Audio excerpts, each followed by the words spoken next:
Thanks for chilling with me there for a little bit on a Monday, starting the week off the right way, and give us a little rundown, man, if you want to chat it up, how you got into fishing, man. Podcast number 19, two conchs coming at you. That's it, so, man. Dad Brown on the monster boat. I run the 32. Coming up on my third year of ownership in the company, and still learning how to fish every day. Started fishing in the ponds, big old catfish. Large mouse? I mean, whatever mouse, whichever ones were hungry. But I'll tell you, I grew to hate freshwater fishing after I got poked by a catfish. That can do it for you, One man. and done. They'll get you, yep. One and done. They will get you. That's not fun experience. No, a lot of our captains here are truly devoted to fishing. I'm about it, no doubt. I'm devoted to working hard, waking up early, and being there for our people. But my passion's on the water.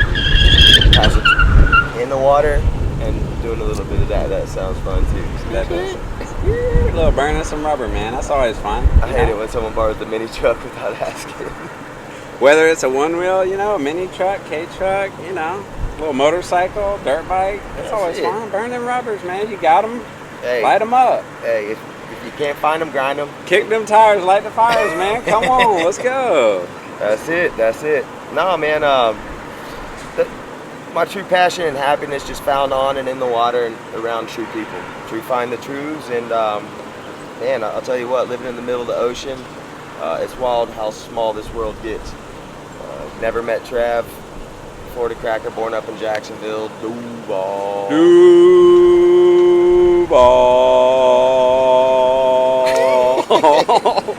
And I'll be damn, never met him while we're up there, but somehow down here in the Keys it brings like-minded people together. Now don't get me wrong, the Keys ain't for everybody. I've seen it chew up people and spit them out whole, and I've also been chewed up and spit out whole in the Keys too. But if you can say no a couple times, there's money to be made, and I'll tell you what, getting out there on whether it's this way or that way, Gulf of Mexicans or the Pacific Ocean, I'll tell you what, it don't matter. It's crazy out there, man. It's fun. It's wild. Yeah. It's a wild environment. It's truly blessed. Truly blessed. Now, too blessed to be stressed is one of those sayings I don't agree with. Just kind of like that's why they call it fishing, not catching.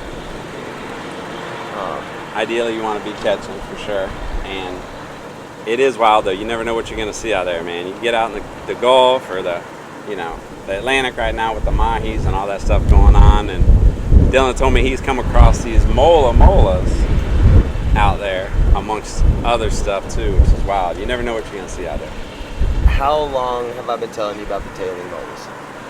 I've been hearing about them, but never seen a mola yet out there. But well, it's tough to see them on that 26 parked up on the flat, slaying bones and perms, tarp, and whatever you do on the flat. That's true, but now I'm on the 36, so now I might see them a little bit more since I'm in the blue water. That extra 10 feet makes all the difference, brother. It makes a big difference. You got, bigger boat, 2 extra motors, so now it's actually going to be fun out there tomorrow. I'm looking forward to it. I got a full day offshore tomorrow, so that's going to be a good time out there. I'm looking forward to getting ready, doing some prep today and tonight. I'm still waiting to have a bad time out there. It's always fun, man. It's a good time, man, but that's cool. So you've been in the Keys how long now? This is my 6th year full time. My pops dipped me in the water at Smathers Beach when I was just under 2 weeks old. So I think he started the itch or the addiction to the Keys. I'm not sure which one, or if not both, but man, I finally was able to get in with this company, and he keeps me busy enough to stay here full time. And I'll tell you what, we pay for the rent, and they're proud of it here. If you're fortunate enough to get on your own ownership of a house and chipping at a mortgage, that's the play. But the play is just chasing happiness, dude. Pops always said, you never work a day in your life if you're happy with what you do. So I'm there, and then some. A lot of people that I fish envy or covet what we do, and it's that steady daily reminder from these successful people who obviously have discretionary income to come fish with us. We're proud of our prices, but we also produce. That's why we charge what we charge, and of course there is some stress with that if you wear it, but my stress on the daily is making sure I know everybody, what they do, what makes them happy. I gotta start asking about the dog and kitty's name. Fishing's a little slow, but at that point, my favorite thing is just to look at them and say, guys, I know this is slow, so what are we gonna do? What's gonna make y'all happy? Is that the sandbar, or is that chasing Taylor Moles? That's true. It's a fine line between trying to always produce, catch the fish. You always want to get on them, but a lot of times like you said, if the fishing's slow, it's nice to just talk to the people either way, man, and just really develop that relationship with them, make sure they're happy. And it's the people that come down here, a lot of times they do it every year, or they'll do a couple, 2, 3 trips a year, 4 trips a year. So we have a lot of repeat clients that come and fish with us, so that's always a good time. And getting to know people is good. And yeah, fishing the repeats is a blessing. I love it. That's the goal. When you come back for the second or third time, it's not even work anymore. Not that I'm not gonna say it's not work. Every job is work. This is not a 9 to 5. It's a lifestyle. Right. We don't get paid hourly. And let me tell you, we work all day, sun up, sun down. If it ain't this, it's that, and we're doing something else. The toughest job we got to do is these podcasts in the tub, though. It's hard doing these podcasts in the tub, but it's fun.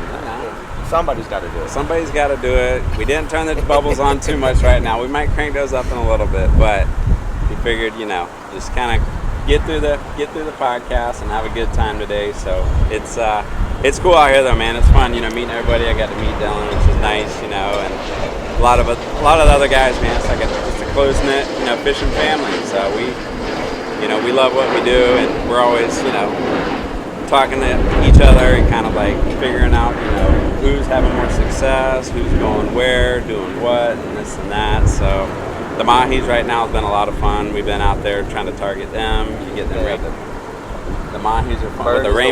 Bird is a word. Rainbow runners. You never know what's going to big old school of rainbow runners in the mahis. You never know. It's crazy. Had a couple days that were just wild out there. I mean, find a pallet, mounter sized blue runners eating the troller. That's crazy. Okay, what is? I'm like, guys, I didn't know y'all wanted blue runners. We can do this all day if y'all like. They love. And then here come the rainbow runners. Toads, man, and it's been amazing.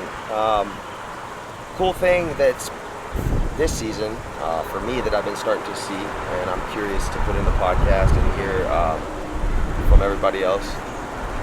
Triple tail. The past 2 years, not one triple tail in our bull and cow tournament have been weighted. Right. The past 2 years, that's 60 plus boats. Right. Finally, this past couple, I don't know, let's just say the past month, I have seen more triple tail, not of size, but actually out there thriving. Right.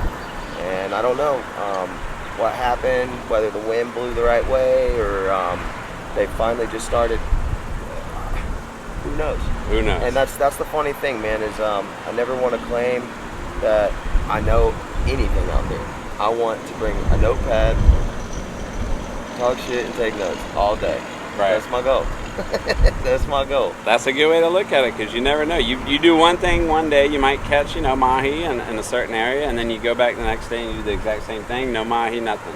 But you might run into triple tail, you might run into rainbow runners or mountain or blue runners. I mean, just action out there, you never know. It could be a big, wahoo shows up, tuna, who knows? It's like, but that bird mode is wild. I mean, you find them birds, or like you said, something floating, big old pallet, debris, anything. It's like, who knows what's going to happen, but it's preparation meets opportunity, man. Just having it right there, ready to rock and roll when you see it. Because when you see it and you don't have it ready, your pants are down and it's too late.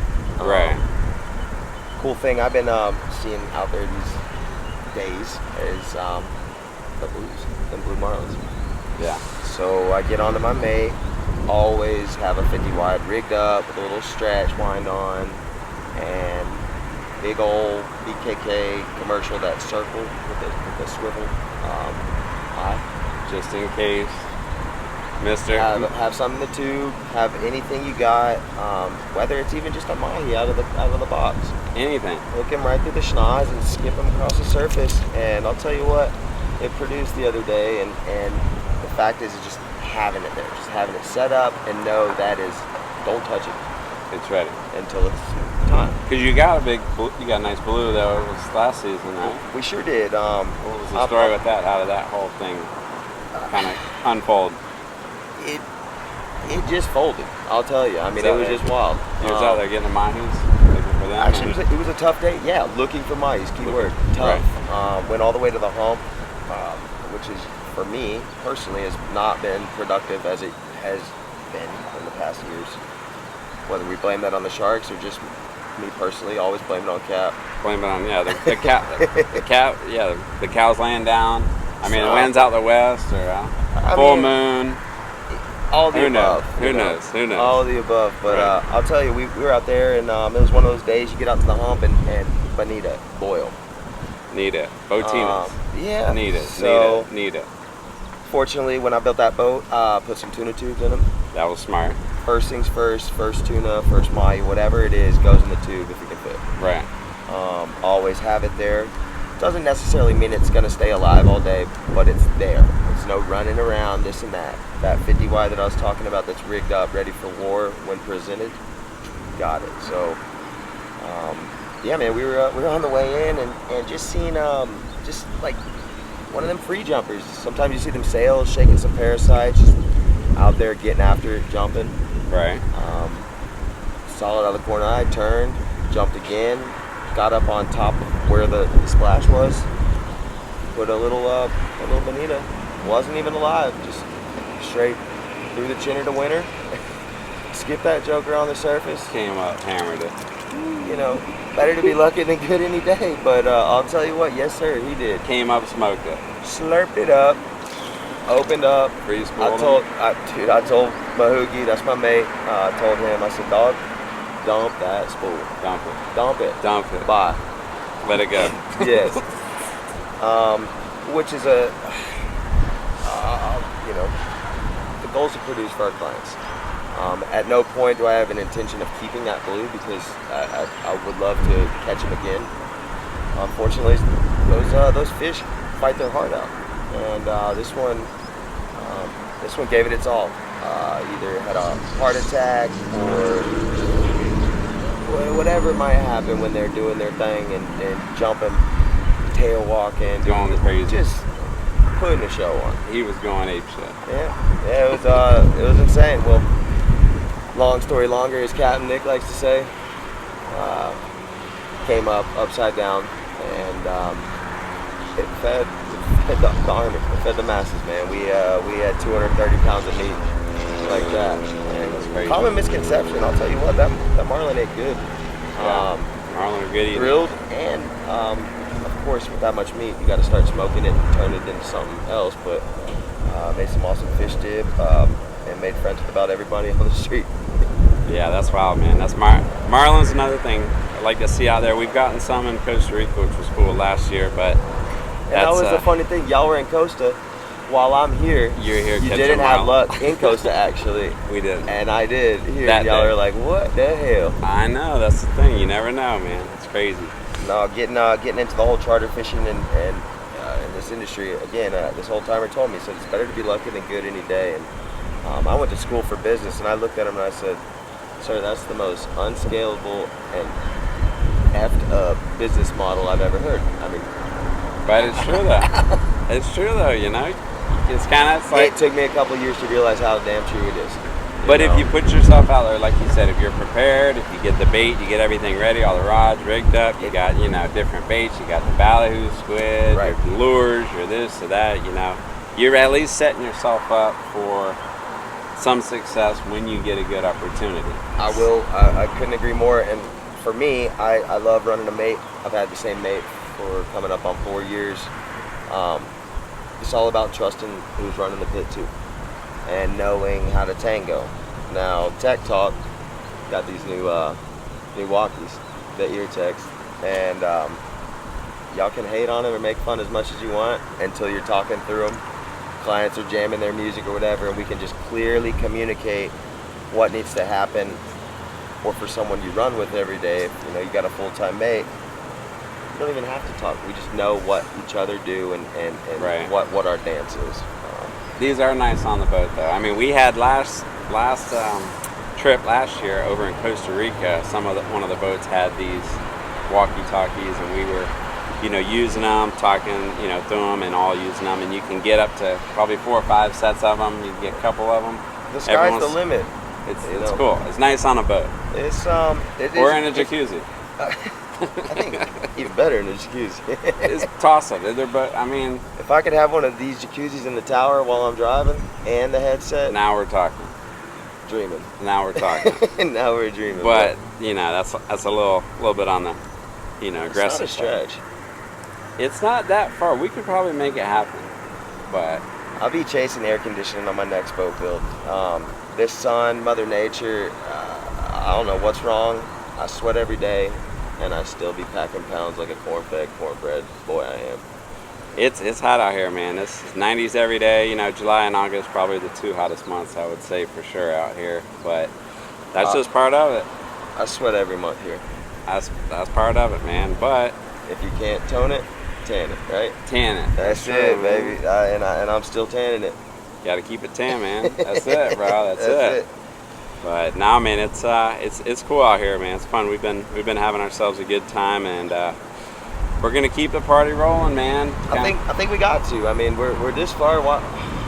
There's nothing to it but to do it. So we got to just keep getting after it, keep fishing, having a good time, and traveling a little bit. And yeah, we got a little Bahamas crossing coming up. That's gonna be fun. Gonna take the new front runners over there. My boy Cam just got his new 39.